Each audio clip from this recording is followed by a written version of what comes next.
Hey guys, it's Lewis from Recycle Bicycle Sales here. Has your dream always been to work in a bike shop but you're not sure how? Well, that's exactly what today's video is going to be about. We're going to talk about how to get a job in a bike shop, or at least this is how I did it. And this is how I recommend that you do it too. Let me start by trying to give a little bit of credibility here as to who I am. I am Lewis Denver. I run Recycle Bicycle Sales here. We're Adelaide's only pre-owned bicycle shop. I've worked in bike shops for a bit over a decade, a bit over 10 years, probably close to 11 by now.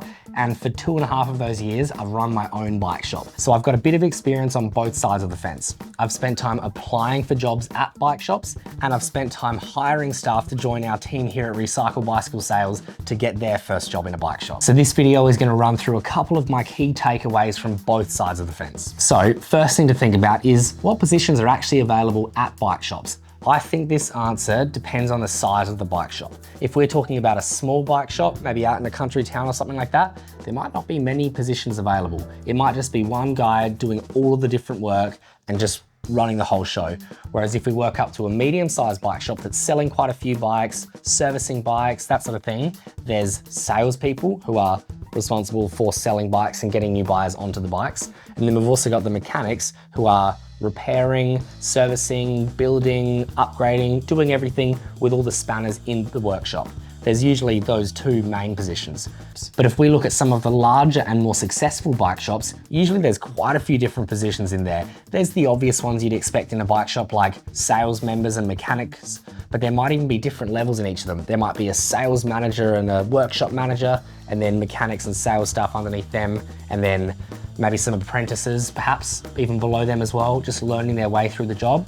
There's some of the first positions that would come to mind. But if we think about these larger bike shops, these chain bike shops, they're almost like a corporate entity at that point. So sometimes there'll be a purchasing manager, a HR team, an accountant, there might be a cleaner, there might be a security team, there could be all of these different people. Actually, social media is a really big one. And I can say that because you're obviously watching this on YouTube right now. So social media is becoming an important part in a lot of the larger bike shops as well. So the larger bike shops tend to be a little bit more corporate in a sense. And a trend that I'm starting to see come across in some of these larger bike shops as well are bike builders. Their job is purely just to build bikes. This is a really common position for a lot of apprentices or people just getting into the workshop space to learn about how to put a bike together. I've seen that this is a bit of a seasonable sort of thing in a lot of bike shops. The busy periods like Christmas time or maybe Easter time or just in general when the weather's getting better, there's more people buying bikes and a lot of parents are buying bikes for their kids. So the bike shops need to keep up with the load that's coming through, the amount of bikes that they need to build and get out of the door. So bike builders are another one that I'm starting to slowly see come out. Next thing that I recommend is to start thinking about what position you'd like to aim for. Are you really good at talking to people, or are you really good at working out difficult tasks when you're looking at your bike? Or maybe, are you really good at making Instagram reels or TikToks? I know that last one sounds silly, but it's becoming a pretty important thing in bike shops these days, a lot of the social media stuff. So find out where your skills lie and sort of aim towards that position. If you love chatting to people and you know everything about the bike that you ride, and you're able to tell someone everything about that bike that you ride, that's a pretty clear indicator that you might be really good at selling bikes. However, if you have replaced 50 tubes in your time and you're really good at fixing the gears on your bike and you know how to true a wheel or something crazy like that, that might be a pretty clear indicator that you love working on your bike and you should be a bike mechanic. Now that you've decided which position you want to aim for, start to build your knowledge in that field. If you're perhaps looking to become a salesperson and you really want to sell bikes, maybe start doing some research about different bikes. What are we going to find? What's the difference between different gears? What's the difference between carbon fiber and aluminium? Are there different sizes of bikes that people should be on? Start to get a bit of an idea as what different types of bikes look like, what they feel like, how you could describe to someone else what they feel like. That's the important part of sales, being able to teach someone else what that bike is going to feel like. However, if you're looking at becoming a mechanic, it might be a good idea to start studying some YouTube videos. On our YouTube channel, which of course I'm going to plug because you're watching the video on our YouTube channel, I think we've got over 100 videos on our YouTube channel. A lot of how to fix a flat tire or how to replace a spoke or how to tune your gears, a lot of how-to videos designed specifically for you bike mechanics at home. So you can start by studying those videos and applying those skills to your own bike. And if you've got trusting friends, you could even fix theirs as well. Another note here is to try and choose a bike shop that you reckon you're going to enjoy. If you're a road cyclist and you're trying to get a job in a mountain bike shop, yes, it's still a bike shop, but you might not enjoy it quite so much. And same vice versa. For example, if someone came here to my bicycle shop, Recycle Bicycle Sales, and said, oh, Lewis, I've been following you on Instagram for ages and I love everything you're doing, and oh, the shop rides look awesome, and oh, my friend bought a bike from you and said it was a good experience, and they gassed me up with all these amazing little things, I think, man, this person loves the brand that I've made. That's awesome. That's gonna give you a really good run on the board. On the other hand, if somebody came in here and just said, I want a job in a bike shop, kind of monotone, a little bit boring like that, I probably wouldn't fall in love with them quite as quickly. So they're probably a little bit less likely to get the job than the person that came in super enthusiastic and energetic and yeah, go Recycle Bicycle Sales. They're probably more likely to get the job. Even if they're a little bit less qualified than the monotone person, the fact that they love the brand that is so much more important to me than being good at the job.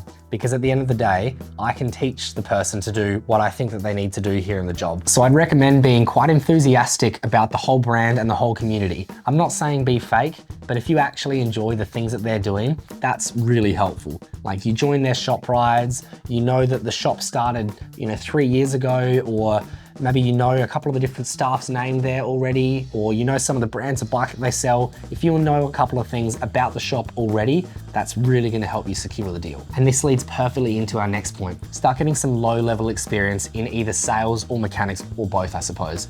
For example, with sales, if you're starting to learn a lot about different bikes and you've got a friend that's looking at buying a bike, and they're saying, oh, I don't know if I want the Trek or the Giant. You could do some research about Trek and Giant, and you could tell them what they might notice between the two of them. You could say, this one's got those gears and that one's got that gears. This one's got more powerful brakes and that one doesn't. And they might be pretty impressed that you know all of those different things. However, on the other side of the fence, if you're looking at doing some of the bike mechanics, it might be good if you've got some trusting friends that will let you work on their own bikes. Maybe they need a new chain put on, for example, and you've watched our YouTube video about how to replace your chain on your bicycle, and now you know how to do it, so you're able to fix it on their bike. That could be one thing. Maybe they need a new cassette or a new shifter or a new something like that, and you can order the new part to show that you know what the right part is, and then you can fit the part to show that you know how to fit it. That's a really good way to start learning all these different bicycle mechanic skills. Because even though this isn't experience at a bike shop at like an apprentice level, it's still getting some runs on the board and you're getting lots of practice in. That means when you go in for your first trial shift, you're gonna absolutely blow the boss away. The next step is to actually talk about applying. Now, from my experience, the best way to apply for a bike shop, or at least the way that I did it, is to try and become friendly with the bike shop. Become a regular. If they do social shop rides on a Sunday morning at 8 o'clock, you can join those shop rides as well. Make it so that they can remember your name. Maybe you buy them the boss a coffee every now and then, randomly. I'm not saying like suck up to the boss or whatever, but just do something so that you stand out a little bit. So when it comes time to actually formally apply and hand in your resume, if that's the way that you're gonna do it, if they already remember your name, they're not just gonna put it to the bottom of the pile. Speaking of resumes, I know that resumes are an important part for applying for any job. In my opinion, however, I don't think resumes are necessarily the thing that are gonna make or break it. If I know your name when you hand me the resume, you've definitely got a much better chance of getting through and getting the job. If I was reading a resume and it said that the experience that the person has in dishy, for example, it was their job to wash the dishes at a restaurant, first of all, congratulations on getting your first job. But that kind of doesn't show any experience with bikes. But if you said that you've been following around, you've been maybe doing bike mechanics at school throughout one of the school excursion things or something like that, that might be an exciting thing for a bike shop owner to read.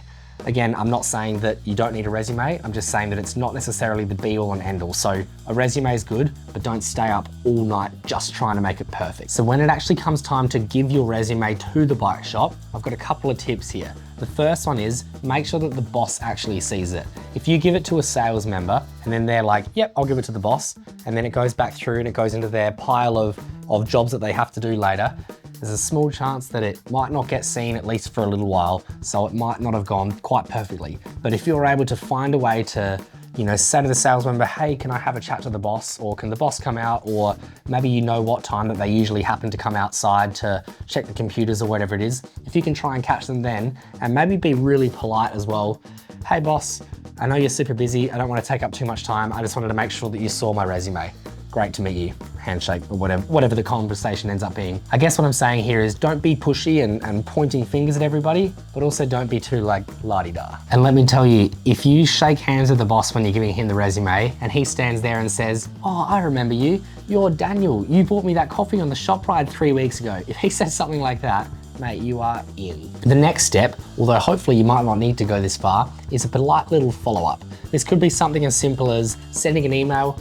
Hi boss, I know you're super busy. Is there any chance that you've been able to read my resume yet? Or even just joining the next shop ride and bringing it up in conversation. As you're riding around, you find yourself next to the boss. And you're like, hey boss man, have you had a chance to have a look at that resume rep? Yeah, no stress, I know you're busy. But just so that they know that you're still thinking about it as well and it wasn't just a random fleeting thought in your head. So hopefully by now you've got the job and the boss has said, can you start on Monday? That's the ideal scenario, and congratulations and welcome to the team. If it didn't quite work out that way and the boss maybe hasn't said, or maybe they said not yet, or it's not the right time, or we don't think you're experienced enough or something like that, a good rebuttal that you might have is you could maybe send a message or walk in and be super polite about it and offer some volunteer work. Maybe they need the bins taken out or the floors swept or something small like that. It might not seem like a big bike shop job, but it's all gonna help. And again, it's gonna help all the different staff there remember your name. And when the staff are chatting to the boss, they're gonna say, oh man, when Daniel was in today, the floors looked so good, it was epic, or a customer mentioned how good the bins looked, or whatever it is. I don't think a customer would ever mention that, but you get my point. Doing little jobs around the place, you might get noticed a little bit more. I think volunteer work and offering to be a volunteer is such an important part of anybody's career, whether you're trying to get a job in a bike shop or a stockbroker.